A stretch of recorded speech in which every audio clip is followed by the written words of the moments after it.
Hi welcome to Aisha's kitchen.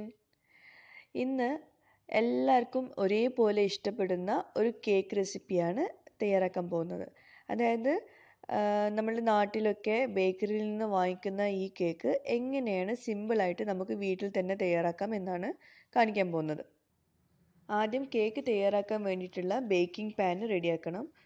അപ്പോൾ ഇതുപോലത്തെ pan എടുക്കണം, അതായത് റെക്റ്റാങ്കിൾ ഷേപ്പുള്ള പാന്. ബട്ടർ പേപ്പർ വെച്ചിട്ട് നല്ലോണം ലൈൻ ചെയ്ത് വെച്ചിട്ടുണ്ട്. ഇനി ഈ ബേക്കിംഗ് പാനിൽ ഒരു പാർട്ടീഷൻ കൊടുക്കണം. അതിനായി വേറൊരു ബട്ടർ പേപ്പർ എടുത്ത് അത് പകുതി മടക്കിയിട്ട് അതിന് മിഡിൽ പോർഷനിൽ ഒരു വെയിറ്റ് കൊടുക്കാൻ വേണ്ടിയിട്ട് നമ്മൾ സിൽവർ ഫോയിൽ നല്ല കനത്തിൽ ഒരു 4 മടക്കായിട്ട് മടക്കിയിട്ട് അത് വെച്ച് കൊടുക്കണം. എന്നിട്ട് ഈ ബേക്കിംഗ് ട്രേൻ്റെ എക്സാക്റ്റ് മിഡിൽ പോർഷനിൽ വരുന്ന രീതിയിൽ വെച്ച് കൊടുക്കണം.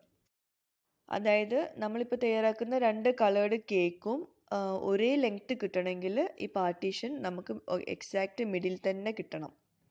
പിന്നെ ബേക്കിംഗ് ട്രേ ലൈൻ ചെയ്യുമ്പോൾ ഫസ്റ്റ് ബട്ടർ പുരട്ടിയ ശേഷം ബട്ടർ പേപ്പർ കൊണ്ട് ലൈൻ ചെയ്താൽ നല്ല പെർഫെക്റ്റ് ആയിട്ട് കിട്ടും.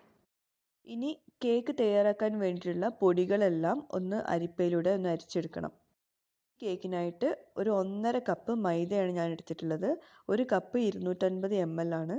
അപ്പോൾ കപ്പിൻ്റെ അളവിനനുസരിച്ച് തന്നെ മൈദ എടുക്കാൻ പ്രത്യേകം ശ്രദ്ധിക്കുകയും വേണം.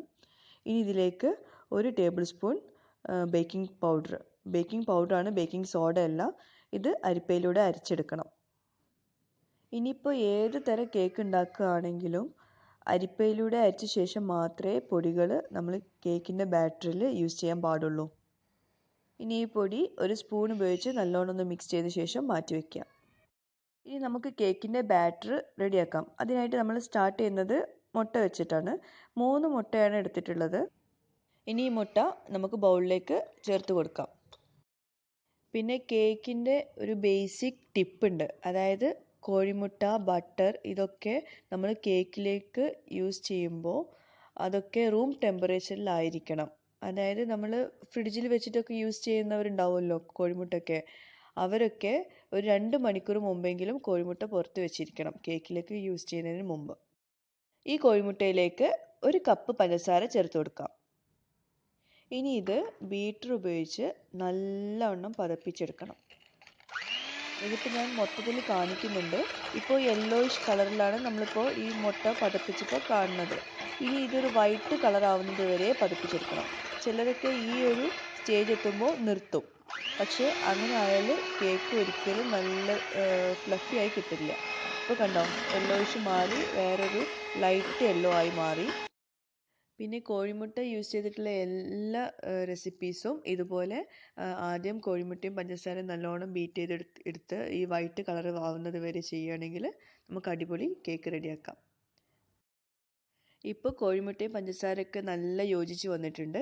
ഈ വൈറ്റ് കളർ ആവുന്നത് വരെ നമ്മൾ ബീറ്റ് ചെയ്യണം, അത് നിർബന്ധമാണ്. ഇനി നമുക്ക് ഈ പഞ്ചസാര കോഴിമുട്ട മിക്സ്ചറിലേക്ക് ബാക്കി ചേരുവകളൊക്കെ ചേർത്ത് കൊടുക്കാം. അതിനായിട്ട് 1 ടേബിൾ സ്പൂൺ വനില എസൻസും പിന്നെ 1/2 കപ്പ് ഓയിൽ. അത് വെജിറ്റബിൾ ഓയിൽ തന്നെ വേണം. നമ്മൾ കോക്കനട്ട് ഓയിൽ യൂസ് ചെയ്തിട്ടുണ്ടെങ്കിൽ ഒരിക്കലും കേക്കിലേക്ക് നന്നാവില്ല. അപ്പോൾ എപ്പോഴും കേക്കിൽ യൂസ് ചെയ്യുകയാണെങ്കിൽ വെജിറ്റബിൾ ഓയിൽ തന്നെ യൂസ് ചെയ്യുക. 1/2 കപ്പ്, അതിൽ കൂടരുത്.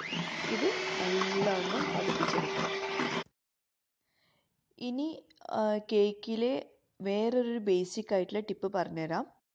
അതായത് കേക്കിന് വേണ്ടിയിട്ടുള്ള ഡ്രൈ ചേരുവകളായ maida, cocoa powder, baking powder, baking soda, salt ഇതെല്ലാം നമ്മളുടെ അരിപ്പയിലൂടെ അരിച്ചെടുത്തില്ലേ, അതൊന്നും ഇതിലേക്ക് ബീറ്റർ ഉപയോഗിച്ചിട്ട് ബീറ്റ് ചെയ്യരുത്. അതിന് പകരം നമ്മളൊന്ന് ഫോൾഡ് എടുത്താൽ മതി. അപ്പോൾ ഇനി ഈ ബാറ്ററിലേക്ക് നമ്മൾ നേരത്തെ തയ്യാറാക്കി വെച്ചിട്ടുള്ള മൈദയും ബേക്കിംഗ് പൗഡറുള്ള മിക്സ്ചർ ഇതിലേക്ക് കുറേശ്ശെയായി ചേർത്ത് കൊടുക്കണം. എല്ലാം കൂടെ ഒരുമിച്ച് ചേർത്ത് കൊടുക്കരുത്, അപ്പോൾ അതിൻ്റെ ആ സോഫ്റ്റ്നെസ് ഒക്കെ പോവും ബാറ്ററിൻ്റെ. ഇപ്പോൾ നമ്മൾ മുട്ടയൊക്കെ പതപ്പിച്ചിട്ട് നല്ല സോഫ്റ്റായി വന്നതല്ലേ, അപ്പോൾ അത് സോഫ്റ്റ്നെസ് പോവാതിരിക്കാൻ വേണ്ടിയിട്ടാണ് നമ്മൾ കുറേശ്ശെയായി ചേർത്ത് കൊടുക്കുന്നത്. അങ്ങനെ ഫോൾഡ് ചെയ്തെടുക്കണം. ഇങ്ങനെയാണ് ഫോൾഡ് ചെയ്യൽ. പിന്നെ ഈ കേക്കിൻ്റെ ബാറ്റർ ഓവറായിട്ട് മിക്സ് ചെയ്യാനോ ഫോൾഡ് ചെയ്യാനോ ഒന്നും പാടില്ല. അപ്പോൾ എല്ലാം അതിൻ്റെ നോർമലായിട്ട് വേണം. ഇപ്പോൾ ബാറ്റർ റെഡി ആയിട്ടുണ്ട്. പക്ഷേ കൂടുതൽ തിക്കായ പോലെ തോന്നുന്നുണ്ട്. അപ്പോൾ അതുകൊണ്ട് ഒരു 2 ടീസ്പൂണേ ഞാൻ ഉപയോഗിച്ചിട്ടുള്ളൂ. 2 ടേബിൾ സ്പൂൺ പാല് അതൊന്ന് ചേർത്ത് കൊടുക്കുക. അത് തിക്കായതുകൊണ്ട് മാത്രമാണ് ചേർത്ത് കൊടുത്തത്. ഇനി ഇതും നല്ലോണം ഒന്ന് യോജിപ്പിച്ച് കൊടുക്കണം. നേരത്തെ പറഞ്ഞ പോലെ ഓവറായിട്ട് മിക്സ് ചെയ്ത് കൊടുക്കരുത്. ഈ പാലും ഈ മിക്സ്ചറും നല്ലോണം യോജിച്ച് വരുന്നത് വരെ ഒന്ന് മിക്സ് ചെയ്ത് കൊടുക്കുക. അപ്പോൾ ഇപ്പോൾ ഏകദേശം ബാറ്റർ റെഡി ആയിട്ടുണ്ട്. ഇനി ഈ ബാറ്റർ നമുക്ക് 2 ഈക്വലായിട്ട് പോർഷനായിട്ട് നമുക്ക് ഡിവൈഡ് ചെയ്ത് വെക്കണം. അതായത് നമുക്ക് 2 കളർ റെഡിയാക്കാൻ വേണ്ടിയിട്ട് 2 പോർഷനാക്കി മാറ്റി വെക്കണം.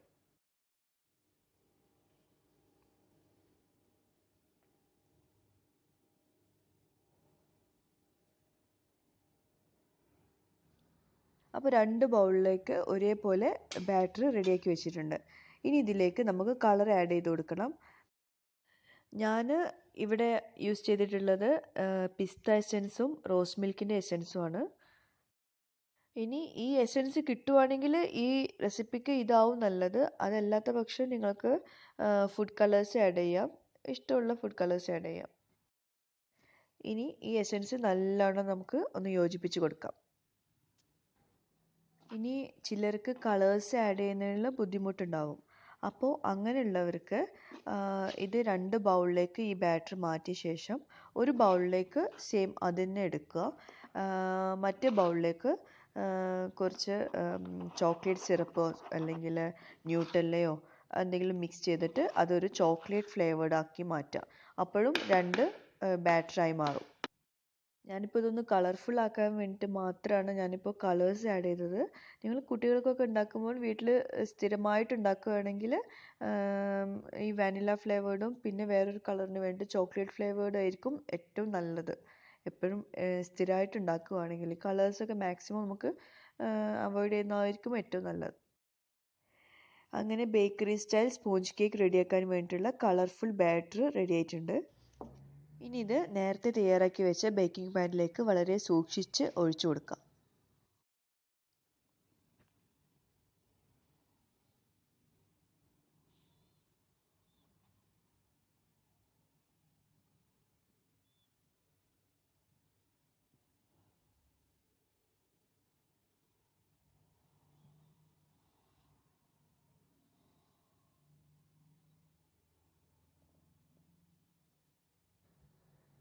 അങ്ങനെ പിങ്ക് ബാറ്റർ ഒഴിച്ചു കൊടുത്തു. ഇനി അതുപോലെ പിസ്ത ബാറ്ററും ഒഴിച്ചു കൊടുക്കാം. പിന്നെ ബേക്കിംഗ് ടൈമിനെ പറ്റി പറയുകയാണെങ്കിൽ എല്ലാ ഓവണും വ്യത്യസ്ത തരം ബേക്കിംഗ് ടൈമും ടെമ്പറേച്ചറുമാണ് എടുക്കുന്നത്. അപ്പോൾ ഓരോ ഓവൻ്റെയും ബുക്ക്ലെറ്റ് നോക്കിയിട്ട് അതിലെ ബേക്കിംഗ് ടെമ്പറേച്ചറും ടൈമൊക്കെ നോക്കി കേക്ക് ബേക്ക് ചെയ്യുന്നതായിരിക്കും ഏറ്റവും നല്ലത്. അങ്ങനെ ബാറ്റർ റെഡി ആയിട്ടുണ്ട്. ഇനി ഇതുപോലെ ഒന്ന് ചെറുതായി ഒന്ന് ടാപ്പ് ചെയ്ത് കൊടുക്കണം. ബാറ്ററൊക്കെ ഒന്ന് സെറ്റ് ആവാൻ വേണ്ടിയിട്ടാണ്. ഇനി ഇത് നമുക്ക് ബേക്ക് ചെയ്തെടുക്കാം. അതായത് 150 ഡിഗ്രിയിൽ 30 മിനിറ്റാണ് ഞാൻ ബേക്ക് ചെയ്തിട്ടുള്ളത്.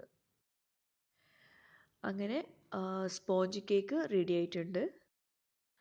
പിന്നെ ഈ കേക്ക് ഞാനിപ്പോൾ ഓവണിൽ നിന്ന് എടുത്ത് പുറത്ത് വെച്ച് കുറച്ച് തണുത്ത ശേഷമാണ് ഞാനിപ്പോൾ ഇത് പുറത്തേക്ക് എടുക്കുന്നത്. അപ്പോൾ അതും ശ്രദ്ധിക്കണം. ഇപ്പോൾ 2 കേക്കും സെയിം സൈസായിട്ട് വന്നിട്ടുണ്ട്. ഇനി ഈ കേക്ക് എങ്ങനെയാണ് 2 ലെയറായിട്ട് ചെയ്യാൻ പറ്റുന്നതെന്നാണ് ഞാനിപ്പോൾ കാണിക്കാൻ പോകുന്നത്. ആദ്യം ബട്ടർ പേപ്പർ ഈ കേക്കിൽ നിന്ന് റിമൂവ് ചെയ്യാം. എന്നിട്ട് കേക്കിൻ്റെ മുകളിലുള്ള നല്ല കട്ടിയുള്ള ഭാഗം ഉണ്ടല്ലോ അത് കത്തി കൊണ്ട് പതുക്കെ മുറിച്ചെടുക്കണം. ഇപ്പോൾ ഇതിന് താഴെയുള്ള സോഫ്റ്റ് ആയിട്ടുള്ള ഭാഗമാണ് നമുക്ക് വേണ്ടത് ഈ സ്പോഞ്ച് കേക്ക് ഉണ്ടാക്കാൻ വേണ്ടിയിട്ട്. അപ്പം മുകളിലുള്ള ഈ മുറിച്ചെടുക്കുന്ന ഭാഗങ്ങൾ പീസസ് നിങ്ങൾക്ക് കേക്ക് ലോലിപോപ്സോ അല്ലെങ്കിൽ വേറെ എന്തെങ്കിലും ക്രംസോ ഉണ്ടാക്കാനോ ഡെക്കറേറ്റ് ചെയ്യാൻ വേണ്ടി എടുക്കാവുന്നതാണ്. ഇതുപോലെ നല്ല സോഫ്റ്റായിട്ട് 2 ഭാഗവും നല്ല സോഫ്റ്റായി കിട്ടണം. അങ്ങനെ ഒരു കേക്ക് റെഡിയായി. ഇനി അടുത്തത് റെഡിയാക്കാം.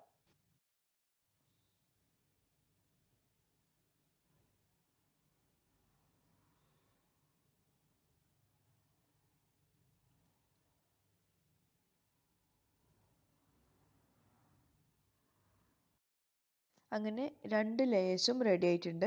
ഇനി ഇത് രണ്ടും ജോയിൻ ചെയ്ത് കൊടുക്കാൻ വേണ്ടിയിട്ട് ഒരു 2-3 ടീസ്പൂൺ ന്യൂട്ടെല്ല ഒരു ലെയറിൽ തേച്ച് കൊടുക്കണം. അത് ന്യൂട്ടെല്ലയ്ക്ക് പകരം വേറെ എന്തെങ്കിലും വിപ്പിംഗ് ക്രീമോ എന്തെങ്കിലും തേച്ച് കൊടുത്താൽ മതി.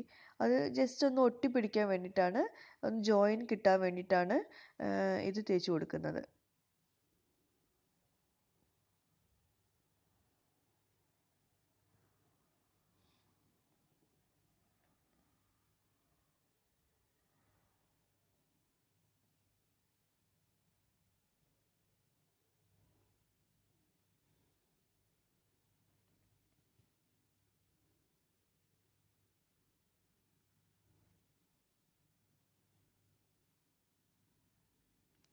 അങ്ങനെ ഇത് മൊത്തത്തിൽ നല്ലോണം പുരട്ടി വെച്ചിട്ടുണ്ട്. ഇനി മറ്റേ ലെയർ കൊണ്ട് അത് ജോയിൻ ചെയ്ത് കൊടുക്കണം.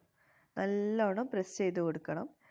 എന്നിട്ട് അതിൻ്റെ സൈഡൊക്കെ നമ്മൾ നേരത്തെ കാണിച്ച പോലെ മുറിച്ചെടുക്കണം.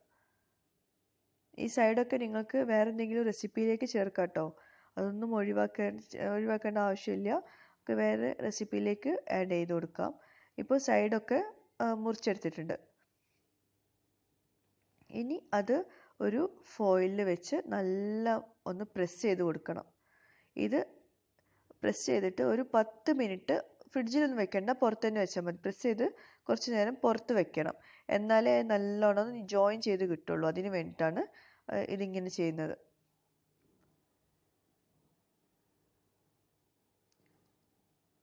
ഇപ്പോൾ ഇതായിട്ടുണ്ട്. ഇനി നമുക്ക് ഇഷ്ടമുള്ള ഷേപ്പിൽ എങ്ങനെ വേണമെങ്കിലും മുറിച്ചെടുക്കാം. ഞാനിപ്പോൾ ഇവിടെ മുറിച്ചെടുത്തത് നല്ല ഷേപ്പിലൊന്നും വന്നിട്ടില്ല. അതിപ്പോൾ വീഡിയോ മുറിച്ചെടുക്കലും കൂടി ആയപ്പോൾ മൊത്തത്തിൽ ഒന്ന് ചെരിഞ്ഞു പോയിട്ടുണ്ട്. അപ്പോൾ നിങ്ങൾ മുറിച്ചെടുക്കുമ്പോൾ നല്ല വൃത്തിയിൽ മുറിച്ചെടുക്കാൻ പ്രത്യേകം ശ്രദ്ധിക്കുക.